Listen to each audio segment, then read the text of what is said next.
What's up out there? We got the big balance patch for the Into the Abyss expansion, and it's a great patch. This is how the expansion should have launched. There is so many cool things in here. I have a quick TLDR. We'll go through the notes here in a second, but I wanted to run through things very quickly if you haven't seen it yet. You can go to the news on the Melvor webpage if you want to read the whole thing. We'll go through those in a second. First and foremost, this is a great patch. I've checked it out a little bit today. I thought about making a video this morning, just reading patch notes, and I thought, you know what? I want to actually just sit down and look at it first and digest it a little bit. And I'm glad I did, because there's some cool things in here that aren't necessarily in the patch notes exactly. You kind of just got to find them.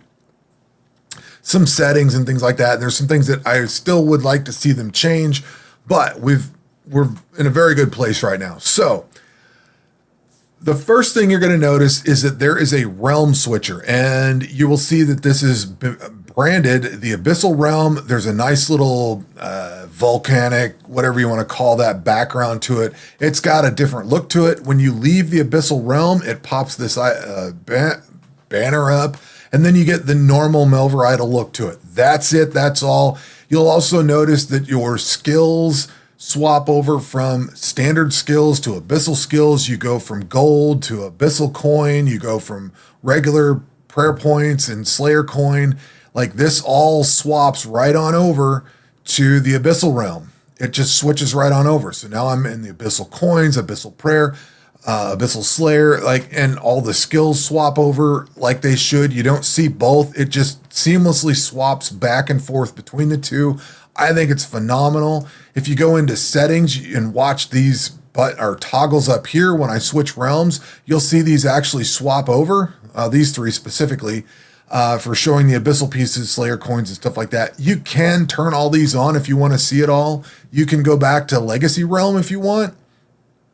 But otherwise, this thing actually swaps back and forth between the two realms. It's fairly quick. Like, it doesn't have to reload the entire game. It just swaps the UI miles ahead, because I'm going to be in the abyssal realm when I'm playing this. I don't care about anything from the standard realm at all. I'm playing the abyssal realm. This is all I want to see.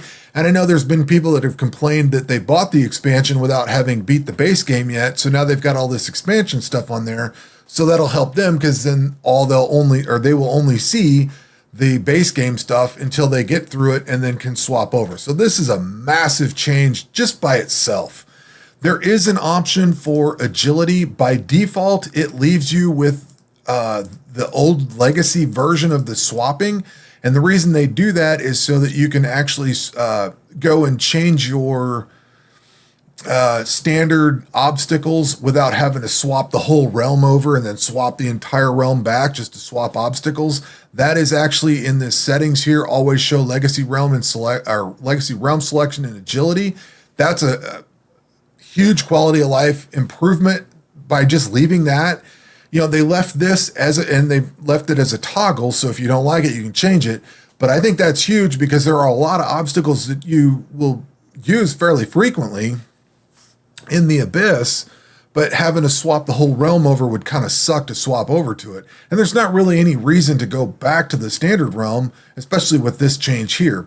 You'll also notice that skills are grayed out. So harvesting and corruption are grayed out in the normal realm. And that is because you can't do anything with them from the standard realm. If you swap over to the Abyss, then you're going to notice that cartography and archaeology is grayed out if you have the Atlas of Discovery expansion. These are no longer usable, so they get swapped out, they get grayed out.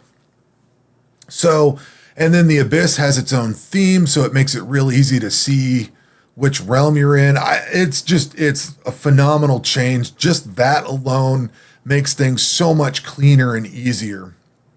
They have added some stash filters in here. I am covering some of this up, but the stash filters operate a little bit weird, and I don't really understand why. Like, they've got a demo in here, which, okay, I would expect if I toggle the full version, everything disappears. But if I toggle the demo on top of it, now these ice daggers disappear. Like, they're in the demo. I would kind of expect I don't know, maybe I would expect the game to see that I have the full version and not show the demo and then just do everything on full version. Or if I toggle full version, it should toggle demo as well. I'm not sure, I don't know what they do with the demo that's different. Like, do they show some of the different expansions? I'm not sure. I haven't tried the demo in years, but it's a little weird. So you have to toggle both of these if you want all that stuff from the base game gone. There is a Throne of the Herald one, there is an Atlas of Discovery one, and then there is an Into the Abyss one. The ones that operate a little bit weird are like the show equipment with damage reduction. So I'm going to toggle this off and I'm going to toggle this off so I get the least amount of list possible. Now I have show equipment with damage reduction toggled off. However, you will notice that the Slayer gear, which has damage reduction, stays on here. I don't understand. That has damage reduction. It should go away, but it doesn't. And it's not because this is, I think this is Throne of the Herald expansion. This is base game. Basic Slayer helmet's the very first helmet you get. So I could maybe see it if it was an expansion or something, but it just looks like all the Slayer gear doesn't go away.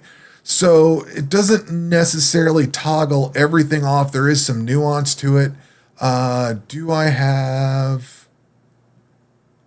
I do. So if I toggle equipment with abyssal resistance off, see, it leaves all that Slayer gear. I don't know why Slayer gear is different. Just know that it is, and it acts a little bit differently. But they've added some filters here. Very cool. Love that. And then for balance, just to real quickly go through all the things they've balanced, they added some seeds to various places in thieving. Apparently they were a little difficult to get, so they added some in.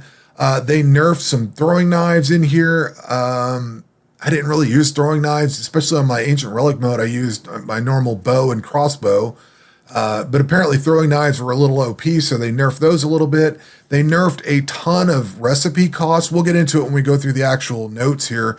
But I think on like smithing, they took a whole section off of a lot of these and made them a lot simpler. I think the same thing happened to maybe some of the stuff in fletching or crafting or something like that. They basically reduced the amount of cost it takes to create some of the gear or some of the items in the non-combat stuff, which is great.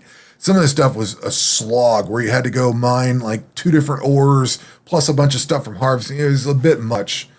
Let's see here. They did some buffing to crossbows, some arrows, 2-handed swords, wands, and staves, just like equipment bonuses and stuff like that. They buffed a lot of early experience for the expansion. So say Abyssium bars might have got a little bit more XP out of them or something. I don't know. We'll find all that in the patch notes, but they brought up the amount of XP you get in the early part of the expansion, which is great because that is a desert with absolutely no water in it. It is slow to progress through there. So it should be a little bit quicker. And let's see, they did adjust abyssal monster defenses to better reflect the reverse combat triangle. So I don't know that we can go find an example of it, but like if you were to fight plants or something like that, these are melee based, so you're going to use magic against them with the reverse combat triangle, or no, you're going to use ranged against them with the reverse combat triangle. So their defenses for magic and melee got buffed a little bit to better reflect how the reverse combat triangle works. So a little bit of a balance change there just to get the monsters in line with what they're supposed to be. So the only other thing I have to point out very quickly is if you go down here to this little, I'm not covering it up, this little skill milestone thing down here, and you click on it, for whatever reason, and this has got to be a total oversight, it does not follow the realm you're in. It just defaults to the standard realm. So if I'm trying to go see what's in the abyssal realm, I have to click an extra button still. It would be nice for them to add this is to automatically see the realm you're in. And it's not any particular skill. Every skill I've looked at has done that. You have to click abyssal levels to go swap over to them. It's kind of annoying because I just want to look at the abyssal stuff. I don't want to have to go through standard. So that would be the only complaint that I have out of this entire thing. Otherwise, I am very content. And that's not a huge complaint because I don't look at it often. It's not like, you're going to log in and be stuck in the standard realm until you swap over to the abyssal or have all the confusion that it's got. Like, that's a pretty minor change compared to this abyssal or the realm swapper. I think that's far better. So anyway, I wanted to point that out because that is still an issue. It was an issue before, still an issue now. So at this point, we are going to dive into the notes. I'm not going to go terribly deep into these, but I tried to recap these as quickly as possible. We got the realm selector. Combat will now only show categories that contain at least one area.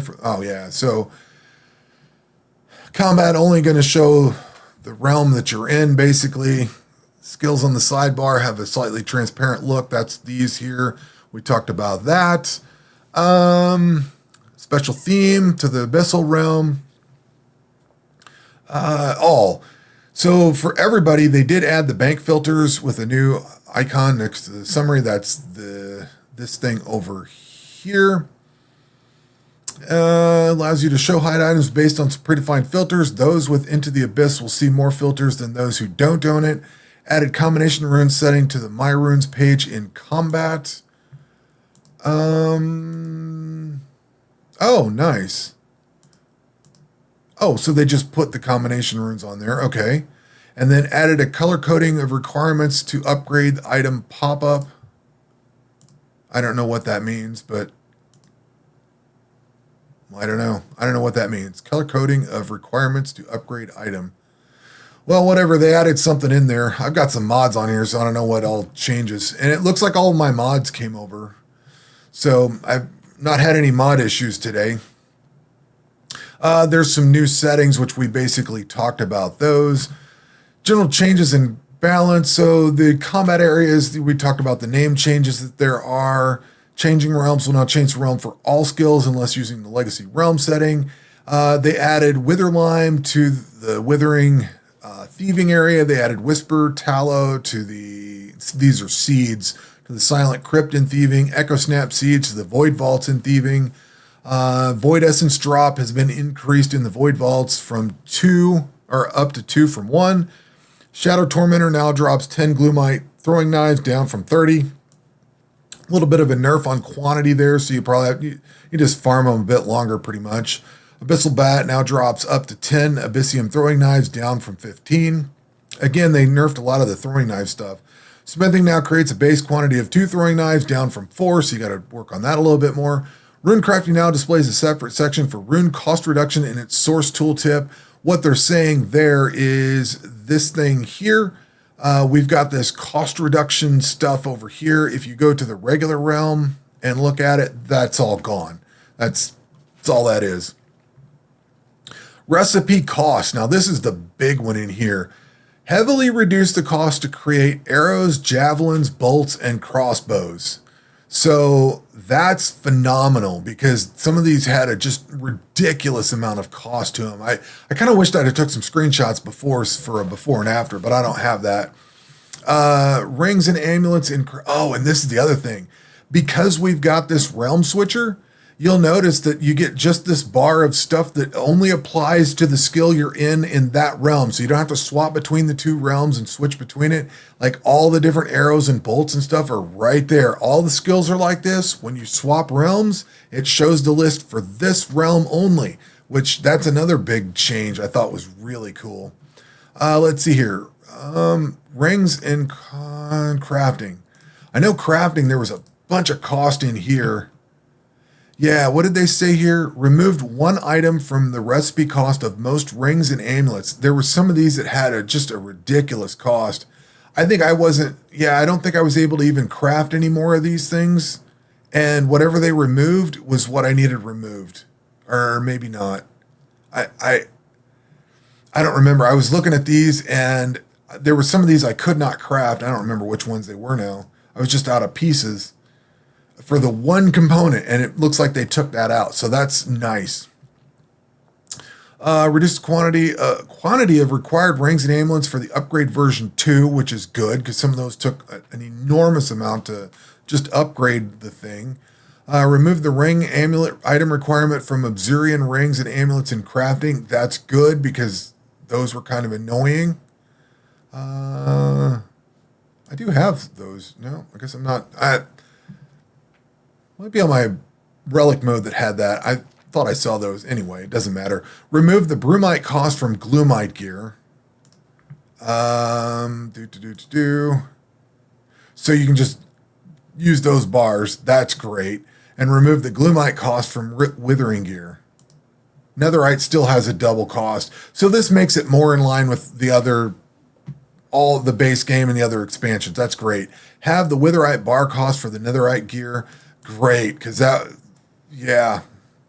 Like, that's some massive, massive changes that, I mean, I still have yet to go through it all and see how it really feels as I go craft all this stuff, but some of it was just miserable. So that's nice that they've taken care of all that. Weapon balance, reduced all Abyssal Throwing Knife special attack chances to 25 instead of 50. Reduced the range strength bonus on Abyssal Throwing Knives by 25%. Increased range strength bonus of all Abyssal Crossbows by 10%. Range strength bonus for Abyssal Arrows by 5%. So they reduced the Throwing Knives and then increased a bunch of other stuff. Increased melee strength bonus of Abyssal Two-Handed Swords by 10%. Increased special attack chance of all Abyssal Smithable Swords, not two-hand, by 15%. Increased magic damage bonus of all Abyssal Wands by 3% and Staves by 4%. XP balancing. This is massive. Reworked the early to mid-game XP rates for the Into the Abyss, allowing progression in the early stages to be a lot faster for non-combat skills. This will allow you to get straight into the Into the Abyss content without the long early game waits. All the new XP values are higher than before the update. So the like Abyssia trees, almost, well, they did double. 602 to 1204. We get, let's see, if we go down to wood cutting, all the way down to Whisper Willow trees, that's these things. So these went up, I don't know, by 1,000 or so, 900 XP. So they've raised the XP in a lot of the early stuff. We've got wood cutting, sawing it buff, fishing, fire making, everything's buff there. A lot of stuff in cooking, mining, smithing, ton of stuff in smithing, thieving, fletching, crafting. All these items caught XP buffs. Rune crafting, herb lore, astrology. Astrology is slow as hell. And harvesting. Harvesting was slow. Really nice update. And this is where so then they talk about monster defense bonus balancing, where they so abyssal plants, they're a melee these are a melee monster, and their bonuses got doubled for magic defense, and range defense went up quite a bit. Same thing with a lot. It looks like every different monster in here, it looks like all the monsters had the exact same defense capabilities no matter what their combat style was. So this just amplifies the one that they're weak against and suppresses the two that they're strong against, or whatever, however you want to say that, neutral and weak to. And then there's some bug fixes. So various issues with translations. I don't know that I really care about going through all this stuff. There's a bunch of fixes and stuff in here. So anyway, I think this is an excellent patch. This is a very, very, very welcome patch. Are there some other things that are pain points? I don't know. Probably. There's probably other things I'd complain about, but I think this goes a long way to making this expansion a hell of a lot better. So anyway, that's all I've got for this video. We will catch you on the next one. Take care.